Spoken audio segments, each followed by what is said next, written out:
तथागत भगवान गौतम बुद्ध जी के चरणों में नमन। आरक्षण के जनक छत्रपति साहू जी महाराज जी के चरणों में नमन। शिक्षा की अलख जगाने वाले राष्ट्रपिता महात्मा ज्योतिराव फुले के चरणों में नमन। संत कबीरदास जी के चरणों में नमन। संत शिरोमणि रविदास जी के चरणों में नमन। एवं राजनीति की अलख जगाने वाले मान्यवर कांशीराम साहब जी के चरणों में नमन। संविधान निर्माता बोधिसत्व विश्वरत्न बाबा साहब भीमराव अम्बेडकर जी के चरणों में नमन। माता सावित्री फुले के चरणों में नमन। माता रामबाई के चरणों में नमन। बिरसा मुंडा जी के चरणों में नमन। बहुजन समाज में जन्मे सभी संतों गुरुओं महापुरुषों के चरणों में नमन। और यहाँ पर विराजमान सभी हमारे बुजुर्ग पितातुल्य साथियों के चरणों में नमन। और यहाँ पर विराजमान सभी हमारी माता बहनों के चरणों में नमन। और यहाँ पर विराजमान सभी हमारे युवा जोशीली क्रांतिकारी साथियों को मेरा क्रांतिकारी जय भीम। और यहाँ पर आज के मुख्य अतिथि माननीय हमारे सीपी जिले की आन बान शान भीम आर्मी सीपी जिलाध्यक्ष आदरणीय बड़े भाई रामेश्वर आजाद सोलंकी जी को मेरा क्रांतिकारी जय भीम। और यहाँ पर उपस्थित सभी हमारी विधानसभा कमेटी को मेरा जय भीम। साथियों, आज थंदरा की धरती पर हमारा जो कार्यक्रम हुआ है, हमारा इसका मकसद है बहुजन समाज को संगठित करना, बहुजन समाज को आगे बढ़ाना। साथियों, आज हम देख रहे हैं अपने भारत के अंदर, मध्य प्रदेश के अंदर ऐसा कोई दिन नहीं है जहां बहुजन समाज के ऊपर अन्याय अत्याचार ना हो रहा हो, जहां हमारी बहन बेटियों के साथ गलत ना हो रहा हो। और ये भी हम देख रहे हैं कि उनकी आवाज उठाने वाला कोई नहीं, सिर्फ भारत के अंदर एक ही संगठन है, वो भीम आर्मी। जहां भी बहुजन समाज के ऊपर अन्याय अत्याचार होता है तो हमें भारत के अंदर सिर्फ एक ही संगठन नजर आता है, वो भीम आर्मी। साथियों, इसी प्रकार से मध्य प्रदेश के अंदर बहुजन समाज के ऊपर दिन ब दिन अन्य अत्याचार बढ़ते जा रहे हैं। और अन्य अत्याचार बढ़ने का कारण है हम लोग संगठित नहीं हैं। हम लोग जो हमारे बहुजन समाज के जो नेता हैं वो उन मनवादी पार्टियों के गुलाम हैं, जिन नेताओं पर हम भरोसा करते हैं, जिनको हम वोट देते हैं। बाबा साहब ने जो हमको वोट की ताकत दी है, उस वोट का हम गलत इस्तेमाल करके ऐसे लोगों को चुनकर संसद और विधानसभा में भेज देते हैं जो लोग आज तक हमारी बहुजन समाज की आवाज तक नहीं उठाते। हम अपनी विधानसभा से ही ले लें तो जिनको हमने वोट दिया है अब की बार, और इससे पहले भी हमने जो पूर्व विधायक रहे, आज तक उन्होंने बहुजन समाज की किसी भी प्रकार से आवाज नहीं उठाई। और करेरा विधानसभा में जहां कहीं भी बहुजन समाज के ऊपर अन्य अत्याचार हुआ है तो हमारे विधायक, चाहे पूर्व विधायक हो या वर्तमान विधायक हो या हमारे समाज के कोई भी जनप्रतिनिधि हो, उन्होंने आज तक बहुजन समाज की आवाज नहीं उठाई है। तो साथियों, ऐसे जनप्रतिनिधियों को चुनने से क्या फायदा? हम अपना वोट उनके लिए किस लिए देते हैं कि हमारे समाज के ऊपर कोई अन्य अत्याचार और जो हमारी समाज की समस्याएं हैं उनके लिए हमको वोट देते हैं कि उनको चुनने के बाद ये हमारी समाज का भला करेंगे, हमारी समस्याओं का निराकरण करेंगे। लेकिन जीतने के बाद उनका चेहरा तक देखने को हमको नसीब नहीं होता है। ये हमारे जनप्रतिनिधियों की आदत बन गई है। तो हमें ऐसे जनप्रतिनिधियों को अब नकारना है। अब हम आपको विश्वास दिलाते हैं इस मंच के माध्यम से, भीम आर्मी अपने नाम से ज्यादा अपने काम पर विश्वास रखती है। इसका उदाहरण आप भी इस कायरा विधानसभा में कई बार देख चुके हैं। तो हम और मैं हर मीटिंग में अपनी इस बात को रखता हूं कि आप बिल्कुल डरे ना, बिल्कुल घबराए ना। जब तक भीम आर्मी है, बहुजन समाज के ऊपर जिस दिन आंच आएगी, भीम आर्मी जहां भी बहुजन समाज का पसीना बहेगा वहां भीम आर्मी का सिपाही अपना खून बहा देंगे। लेकिन बहुजन समाज के ऊपर, बहुजन समाज के मान सम्मान, स्वाभिमान के ऊपर आंच नहीं आने देंगे।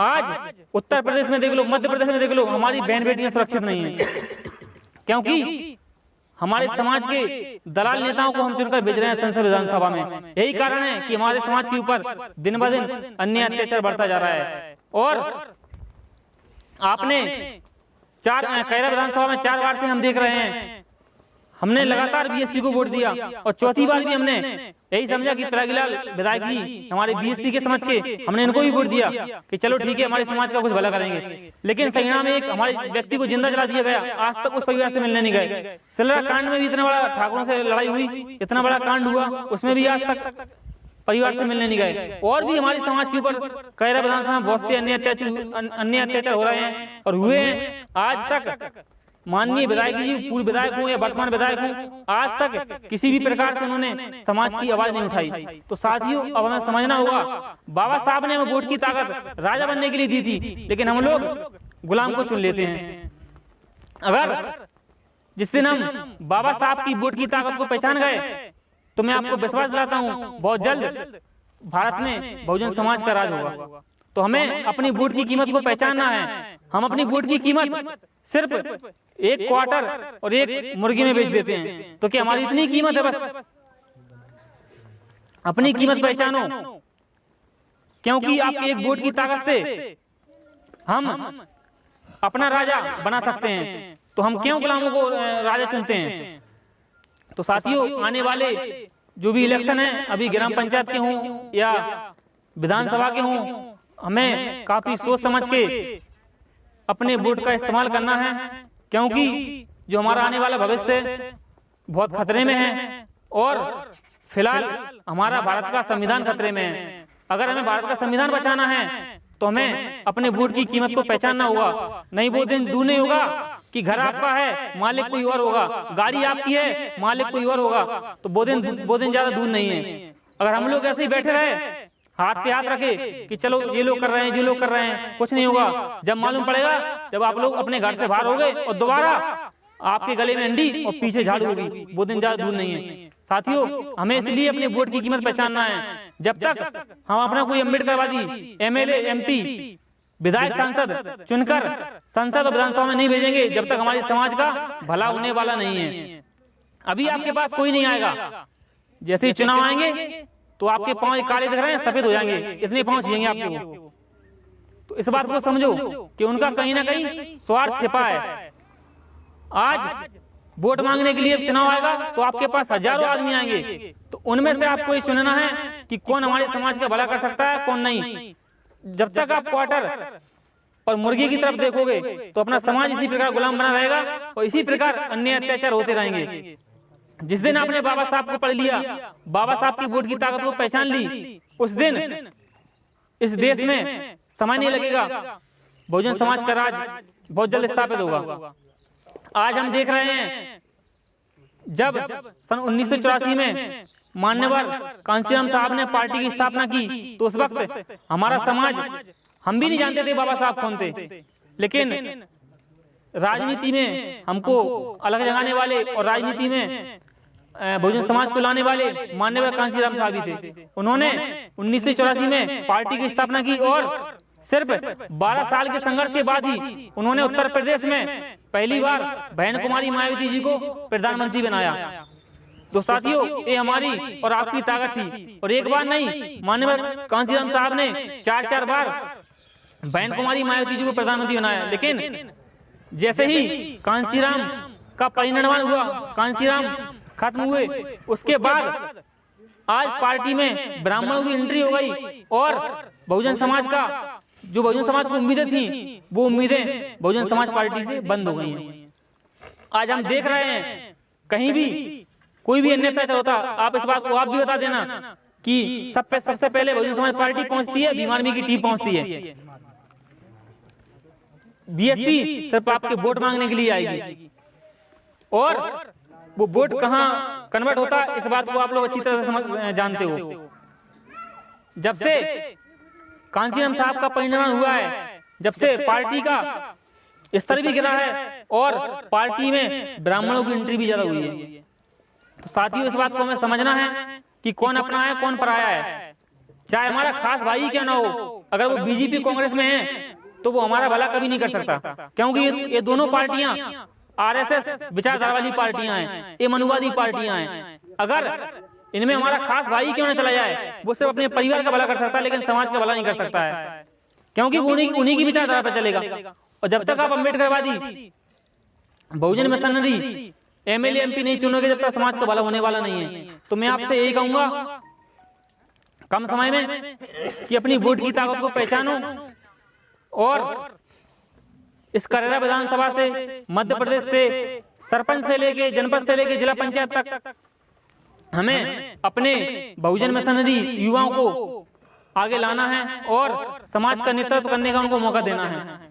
साथियों, एक हमारी माता बनने के लिए छोटी सी कहानी सुनाना चाहता हूँ कि एक हमारी कुछ गांव में एक शादी हुई, वहां पर नई बहू आई तो वो सास के साथ मंदिर गई। तो बहू तो पढ़ी लिखी थी, तो मंदिर जैसे गई वो हाथ में जल का लोटा ली थी। तो उसको मंदिर के द्वारे पर दो शेर खड़े हुए, दो शेर देखे पत्थर के। तो बहू थोड़ी दूर रुक गई, देख के डर गई उनको, बोली मम्मी जी ये शेर खड़े हैं। तो उनकी सास माँ बोली बेटा ये तो पत्थर के शेर ही नहीं खाएंगे। उन्होंने कहा ठीक है। आगे बढ़ती हैं तो उनको एक सुंदर गाय और गाय का बछड़ा दूध पी रहा था उसका गाय का, वो भी पत्थर का था। उसको देख के बहू चौंक गई, उसने अपना पानी का लोटा फैला दिया और उसने माँ से कहा माँ देखो कितना सुंदर गाय का बछड़ा गाय का दूध पी रहा है, इसका दूध निकालते हैं अपन माता पे गाय का दूध चढ़ाएंगे। तो माता ने कहा अरे पागल, ये तो कर्म बुरा, कौन सी बहू में लगाई ये गाय पत्थर की, ये दूध नहीं दे सकती, और बछड़ा भी पत्थर का, दूध पी नहीं सकता। तो उसने कहा चलो ठीक है, अंदर पहुंचते हैं। तो अंदर पहुंचते हैं तो उन्होंने कहा सासू माँ ने बेटा ये माता है, इन पर जल चढ़ा दो। तो उसने बहू ने चारों तरफ देखा कहाँ है माता, तो उसने कहा ये है माता। तो बहू ने कहा जब पत्थर का शेर खा नहीं सकता है, पत्थर की गाय दूध नहीं दे सकती है, तो पत्थर की माँ मुझे क्या आशीर्वाद देगी। तो उन्होंने वहीं पर सासू माँ के पैर छुए कि सब कुछ आप ही मेरा हो, और जब पत्थर की गाय दूध नहीं दे सकती, पत्थर का शेर खा नहीं सकता है, तो ये पत्थर की देवी या पत्थर ये मुझे क्या आशीर्वाद देगा।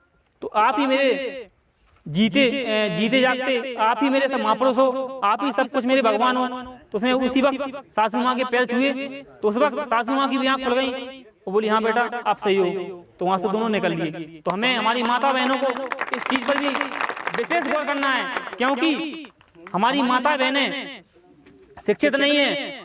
अगर हमारा परिवार अंधविश्वास की ओर बढ़ रहा है तो इसमें सबसे ज्यादा कमी हमारी माता बहनों की है, क्योंकि हमारे भाई लोग तो मजदूरी पर निकल जाते हैं, लेकिन पूरा परिवार की जिम्मेदारी आपके हाथ में रहती है। जैसा आप अपने बच्चों को सिखाओगे वैसा ही वो सीखेंगे। लेकिन हम अपने बच्चों को क्या सिखाते हैं, सुबह सुबह मम्मी जा रही जल डाल दें और पीछे से दो बच्चे भी जा रहे साथ में, तो बच्चों को शुरू से वही आदत है ना।